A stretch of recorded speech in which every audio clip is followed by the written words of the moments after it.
you. Before we start, I need to make a very important call. I hope you don't mind. It's very important. Daniela Hagblom. Hi, Daniela. This is Christopher from Megadeals. Hi, Christopher. How are you doing? Very well, very well. So I really thank you for last week's meeting, and I hope you liked the proposal I gave you. Yeah, of course. I'm definitely on board and about everything we discussed at the previous meeting. Great. So we can proceed?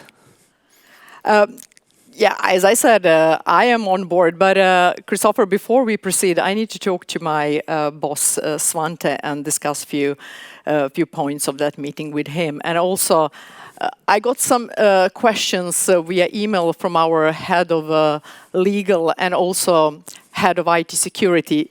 They are concerned about few aspects, but these are just formalities. We are good to go. I'm quite sure about it.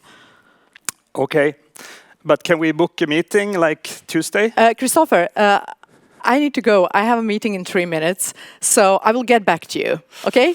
Thank you for calling. Bye. Okay. Bye. Thank you. Who has experienced a similar situation?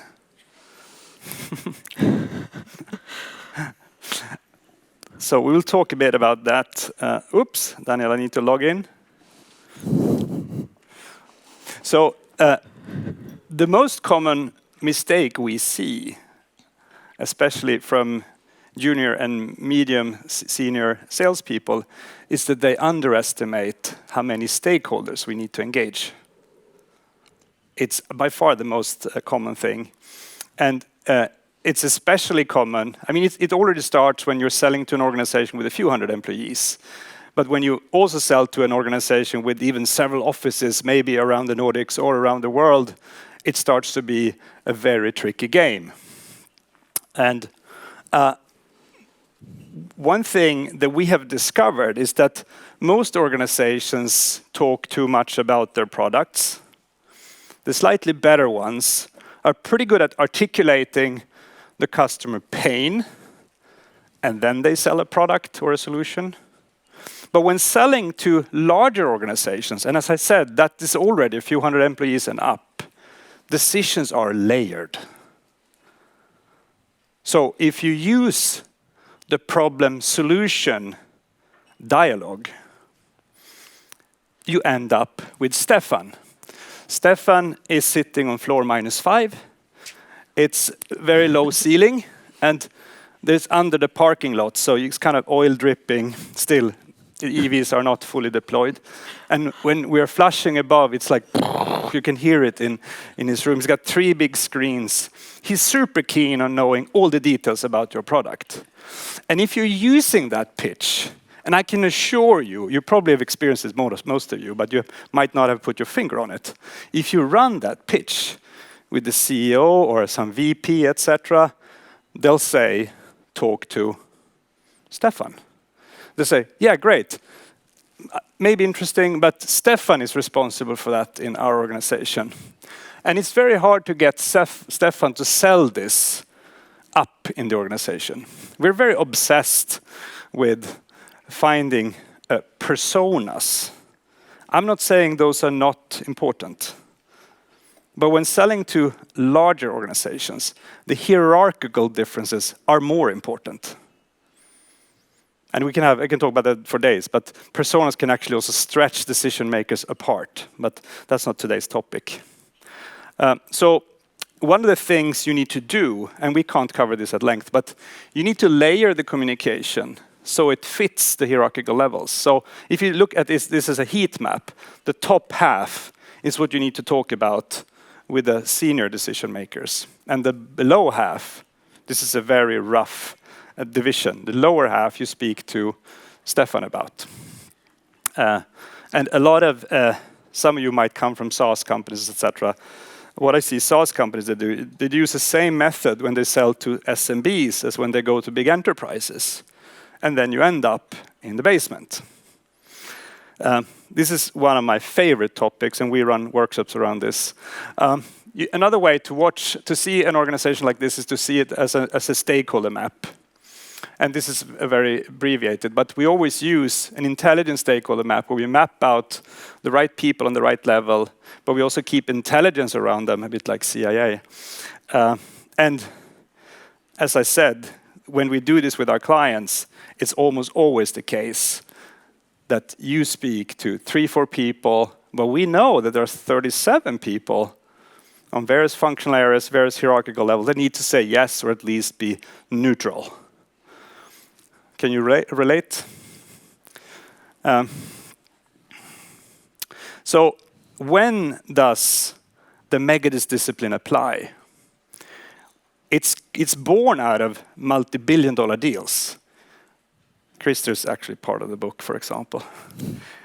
And also several $100 million, so very large deals. That's where it comes from. But what we saw very fast is that it's not the amount. There are 4 factors that determine when you move from selling to orchestrating. And it's connected to, first of all, you need to anchor decisions cross-functionally. You need to anchor them, as I showed you before, across the hierarchy. And if you end up in that situation that I had with Daniela, do you think it's a high probability that we will win? No. An easy giveaway. Many people make the mistake to think a budget and a sign-off level is the same thing. Christer might have a budget of 100 million to spend, but he might have a 50,000 euro as a sign-off level. So just that you can start using tomorrow. And the third complexity is when your offering is complex. So it's not so easy to bring in a new salesperson and they can sell after just a few months. What they typically do instead is they bring in the best people. Can you come and help me, Christer? Sorry for using you today. Can you come and help me in this meeting? They ask so complicated questions. And Christer's like, yeah, I'm booked for the coming 3 weeks. Like, can we meet them like 9 in the evening or something? And then the fourth one, you're entering into a mix of processes and surrounding technologies and KPIs on the customer side. When you have these 4, we have found what might be the business world's biggest kept secret. We call it the Rainmaker dependency. So any company, and we are so sure of it that we can say, when we meet a company with those, we can say, you have Rainmaker dependency, and then we describe it, and it's right. Sometimes someone is going like, no, we actually don't. We have a pretty good spread among our key account managers. And then I ask a follow-up question. So are any of the key people supporting them in their deals? Yeah, but these 10 are running the deals and they have a pretty good spread. Yeah, but okay, let's take out the top 3 people. They're not allowed to support them. Would you have a good distribution then? And then the answer is no. So what can you do when you have a Rainmaker dependency, which will give you the ultra short version of today? So first of all, and this is very simplified, but you need to take away tasks from the Rainmakers. And Rainmakers are not only salespeople. It can also be a CTO, it could be head of delivery, but it's typically, even in large companies, in Ericsson it's 4 people. Out of 5,000 commercial people, 4 are the Rainmakers. And you need to scale, Daniela will cover this, you need to scale the Rainmakers with video content and marketing reach on the most prioritized accounts. So when Daniela is internally selling that, when she meets her colleague, they already know who I am, who Megadis is, etc., etc. And we need to upgrade the team, how to optimize the team play, but also certain individual skills around these deals. So there is one area where this is already the case. Not in Sweden though, because here the doctors are taking notes and they're doing all the admin themselves. But that's not today's topic. But in Germany, for example, they have a more strict split. So a brain surgeon can do 20 brain surgeries per day. So he or she is coming to a prepared room, all the tools are there, it's clean. Even the patient is even open up. So he or she comes in, get the gloves, 10 blade, they do their thing and go out. This is how we need to treat the Rainmakers. This is a bit hard in Sweden because we're all the same value, which I don't debate. But in the business world, it's a bit like in sports. If we want to win the league, we need to realize that there is a difference. So before leaving to Daniela, these are all the topics covered in the Megadis discipline. And actually the ultimate goal is to get segment and category dominance. And you can't get that with traditional lead generation cold calling methods. You need to build the momentum on the top 20, top 100, etc. accounts. I've covered a bit on the first one. Account intelligence is the extended version. You saw that stakeholder map with all intelligence around it. I actually lost the deal a few months before we launched that piece. We had a yes from 20 people, not just Daniela. But then they said, I had the call, it's like a Zoom call with 20 people. And the lead person there said, are you on board? Are you on board? And they all said, yes, yes. And there was like a pause. And then they said, we just need, and this is like a cartoon. We just need to get Willem on board. I'm like, Willem who? What the fuck?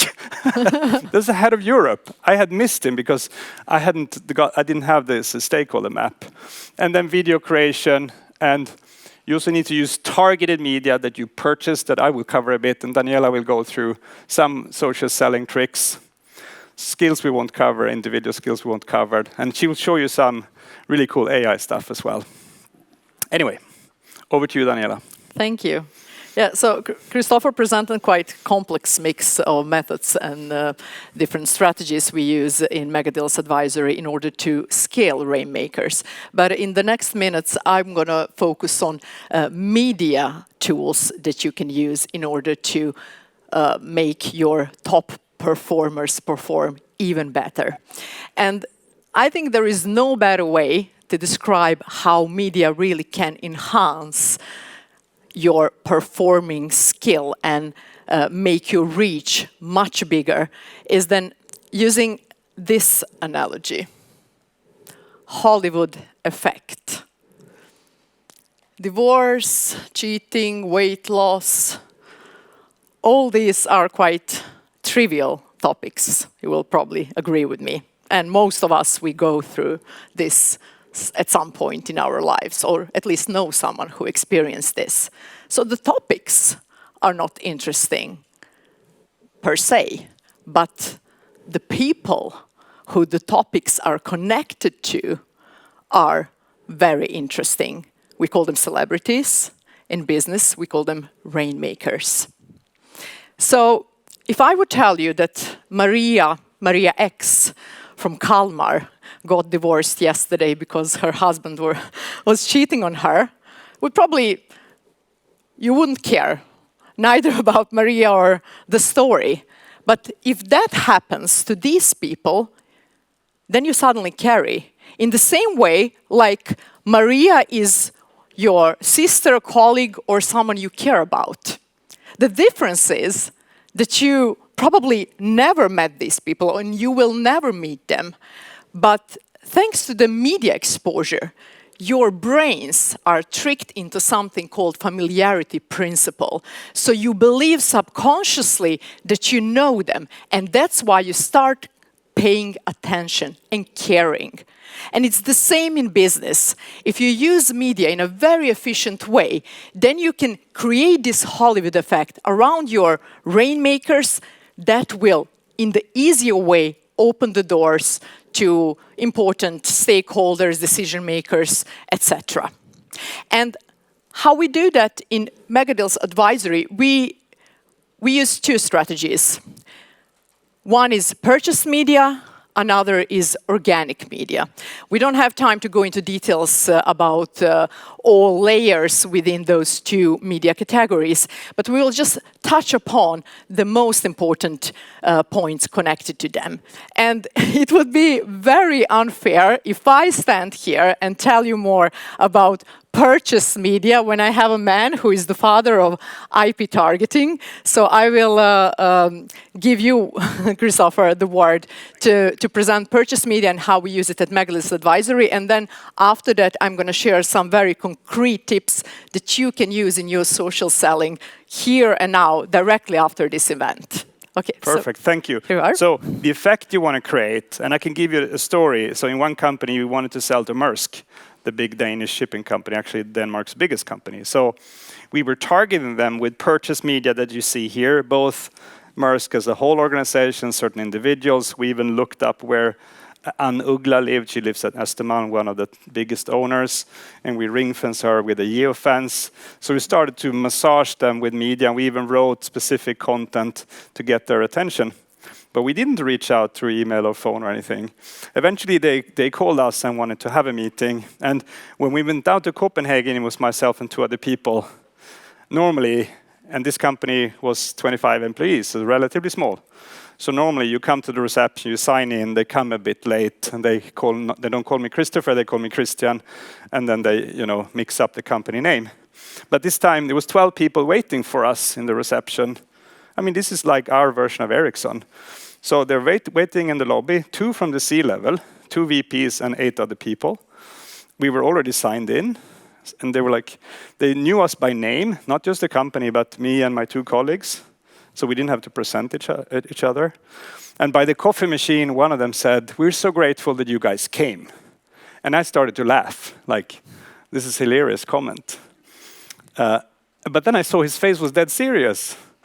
And I realized that they are honestly happy that we came because we have created such a strong impression through media that they feel they got the Hollywood effect and a bit starstruck even. So it was very easy because we had paid the way with many stakeholders, very easy to get the pilot and get the rollout going, etc. Another way to see it is like this. So ring fencing both offices with Meta, so Facebook and Instagram, ring fences certain people's homes, and also targeting IP numbers, as Daniela said, actually invented 2007. Yeah. And a few other techniques. This is just a snapshot. We want to create this Hollywood effect for the company and the people that they eventually will meet, and also during the sales process. When we're in, we want to build a consensus. And you want to match the content to the face. This is how it can look as well. Over to you. Thank you.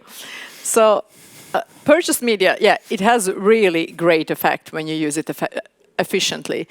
But in the spirit of today's topic, we talk about how to survive 2023 with a little bit less resources, both financial and human resources. That's why we decided to talk about organic media and more precisely enterprise social selling, something that doesn't require so much investment. Yes, it requires your time investment, and that's correct, but I will soon show you how to make it less time consuming. This is a recent statistics from LinkedIn. 78 of businesses that use social selling outperform those that don't. I mean, this is a huge potential. And I'm not surprised. I'm sure you are not surprised because most of us, we know how powerful it is. But wouldn't you agree that most of us at the same time don't use the full potential of LinkedIn? That is free. So let's do a quick checkup here in the room. How many of you do not post frequently on LinkedIn due to lack of time? Please raise your hands. Okay, many hands. And how many of you do not post frequently on LinkedIn due to lack of ideas, creativity? Yeah, almost equally many. And it doesn't surprise me because these 2 reasons are the main common reasons why people do not post on LinkedIn. I'm going to focus on LinkedIn because we talk about business here. So other platforms they are good for business as well, but we try to narrow it down. This is the most common flow when it comes to social selling or any kind of social media activity. You need to create a post, you need to engage with the audience that engages with your posts, and then you need to connect and engage with other people's posts to expand your network. And there is a way today, thanks to AI, to make this process streamlined and more time efficient. And I will show you how we do that.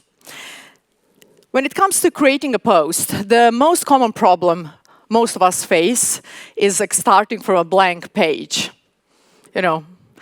You are stressed, you have any ideas, you go on LinkedIn, you see so many brilliant posts and you think, oh my God, what do these people do?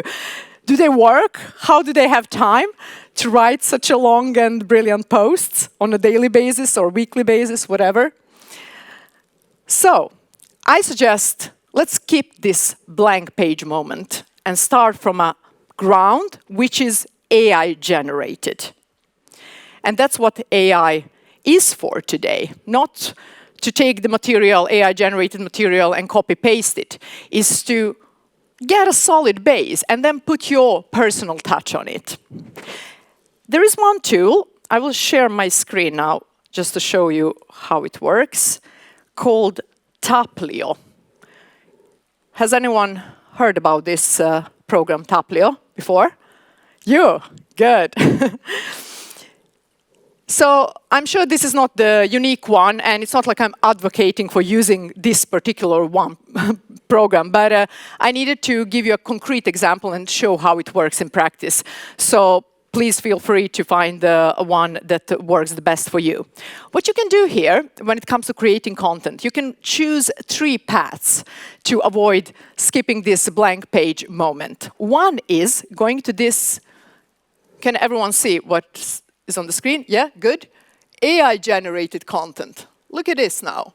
So the program scans the industry, which is industry of my interest, marketing. Let's see, what did I get here? Okay, marketing topics, good. It scans my previous posts and see what I'm writing about on a regular basis. And then it gives me ready-to-post texts. As I said, I don't recommend that you post it directly, although you can do it. You go to Edit and Post, Edit to Queue if you want to post it at a particular time, or post it now. But, of course, there is a chance that someone else has got the same suggestion from the platform or some other platform. So always please add your personal touch and tweak it in a way that suits you. That's one way. Another way, if you don't like these suggestions, you go to a section called Viral Content. And here, what the program does, it scans, again, the post within the industry of your interest, and then it shows you top performing posts that are similar to what you usually post about. And as you can see here, we have everything from 100, 200 likes. Let's see, scroll, 1,000. Okay, let's see this 1,000 likes. What this person writes about, I can check that, and then write something similar. And you can even check here, you see where I'm pointing? The program will show you while your post is too similar to the post that is suggested. So, of course, while you have this too similar option, never post it because it would be pure plagiarism. And the third option I want to suggest here is industry news in the same platform. So here you get some great news from the industry, articles that you can repost, or again, be inspired to create your own post. So these are pretty simple to use tools. You can, I'm sure, and I tested it as well, you can do similar with ChatGPT, with Bing. You can get ideas there and get the base for your post, tweak it, work with your language, etc. And this will make creation process so much shorter, so much easier, and it will be much less stressful. The next step in this social selling process is to connect, engage with your audience. And how you can do that in the same tool, let me show you super quickly. You go to contacts list, and what you get here is the list of the people that liked your posts or the people that commented on your post. This is a perfect prospect list, because if someone, speaking on Hollywood effect, if someone already seen your content, seen your company, seen your face, it's much easier to spark conversation with these people. So why not using that opportunity? You can also create your own lists of people that you want to engage with. And the last step, and then I will stop talking about different AI models, is to engage with other people's posts, because that's the way how we all grow together on social media, number one, and number two, how you expand your presence and reach outside of your current network. Here, the program chooses some posts that could be good for you. I have to admit, I'm not sure that it's still there that can really predict that this person, let's say, is potential prospect or a decision maker for myself. So what I would do here, I would instead create different lists. Like I have here, let's say, my Megadeals colleagues. This is just for an example. So you create lists of the people that are, again, important for signing a deal, and then the program will show you their social media activity, and you, in the best and most efficient way, monitor their social media activity and engage with them. And here comes the thing. When you're about to engage with someone you don't know, then we face almost the same problem like creating a content from a blank page. Like how to approach that person, what to say. You need to do a research, you need to know something about the person. Otherwise, you will have quite a generic and unoriginal approach. The last tip I would like to give you here is how to find the most efficient icebreaker for a person you've never been in contact with. I usually, for that purpose, use Bing, because Bing, as you know, compared to ChatGPT, it searches the whole web. And in my personal opinion, please tell me if I'm wrong, I think that Bing has better personal search at this moment than ChatGPT. So what you do, you write in Bing chat, give me an icebreaker for LinkedIn conversation with, let's do a test here. Is there any volunteer here who I could test? I just need a name and surname, nothing else. Unless your name, yeah, okay, two. We can do both. Matthias, I hope I will spell it right. Matthias, is this correct? All right. Sorry? Wallström. Mm-hmm. T. Well.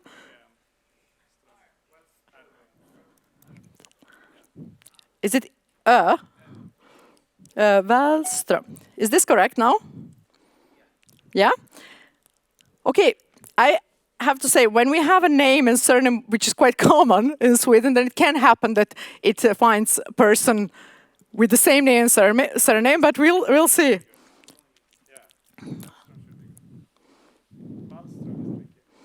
Okay, let's see.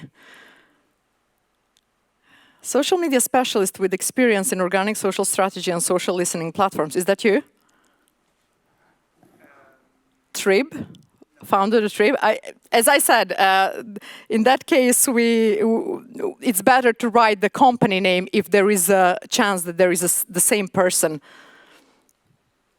Maybe you can, No, it was not that good in this case. Yeah? And someone else, we need to find a better one. You wanted to check your, and I can see your name. I think John. No, that won't work. Unfortunately, that was your trick. That was funny. No, that won't work. Yeah, I know. But it's like Google search. It doesn't work well with. I have a name that's only me. Yeah. Mm-hmm. Was it Tuve? Yeah. Tuve? It's Oldebeck. Oldebeck. Tuve Olde B-E-C-K. B-E-C-K. Back, like this? Mm. Okay, good. Again, if if the name is common and there are many people with the same name and surname, then you can write name and then the name of the company just for the safety. So we'll see here. I mean, I tested it on all my colleagues and it was pretty good. Can grab coffee while you're waiting or something. So, but I didn't get any concrete icebreaker. Maybe you can ask her about her latest project on her insights on leadership in the new economic climate. Is that? Yeah? Yeah. Okay. Good. I mean, you can play with this and test it. I think it works pretty well. And as you know, all these AI tools, they are becoming better and better with every day. So this is a very quick way to find out about a person and write something more personalized. And that's what I'm trying to say here.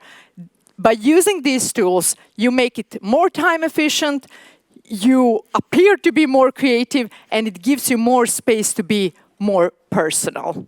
And I could go on and talk about different AI tools because I really love them and I use them all the time in my work. There's so many great tools for text editing, video editing, sound, etc. But if you would like to continue conversation about it with me, ask Bing for an icebreaker and write to me on LinkedIn. I'm kidding. Just write to me on LinkedIn and I will be happy to continue talking to you. So I hand it to Christopher now. Yes. Yeah. Super.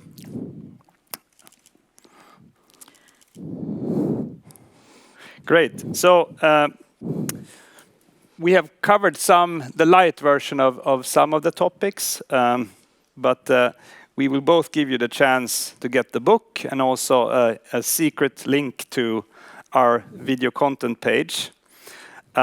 Before we'll have a small competition and we will have someone introducing the competition to you. So can we play? Yeah, we have a personal message from Elon Musk for you all here in the room. Wow, you've been an awesome audience. Well, most of you anyway.